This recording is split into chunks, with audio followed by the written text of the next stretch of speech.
Hi, today we're going to be using the histogram as a way of adjusting for our exposure and other elements within Lightroom. We're going to use a subset of the crop as a way of focusing on the area that of greatest interest. So I go up here to my crop tool. I'm going to focus that crop tool here on this brightest part, which is obviously, as you can see, quite a bit brighter. And as we're doing this, you can see my histogram has changed. If you didn't see that, let's just escape from that, reset, see what histogram is now, which shows me the entirety of this scene. But as I bring it in here, my histogram is going to change, showing me how much brighter this is. And you can see over here that I have a very bright area here that I want to tone down. So I'm going to use that histogram and I'm going to focus on that as a way of really adjusting for this key area of the image. Obviously, if this area is not exposed properly and adjusted properly, I really don't have much of an image. So I'm going to start with my highlights. I'm going to bring that down a little bit, and you can see that's moving my histogram.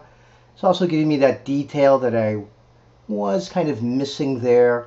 And giving that back to me. I'm going to bring down my midtones as well.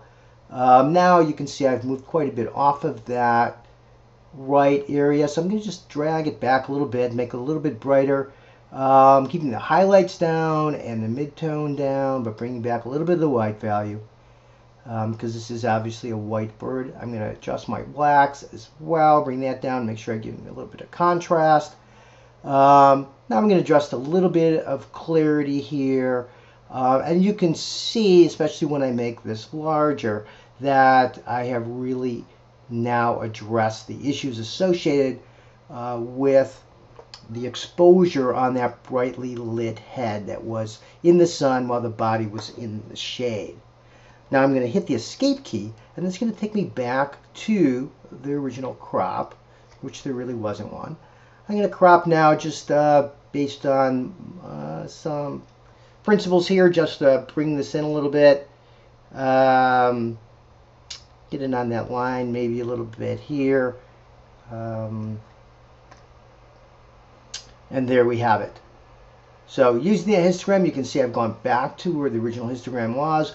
But using that histogram, I was really able to really focus in on the head, cover the whites, highlights, and make sure that that part was exposed properly, and you can see the rest of the image works just fine.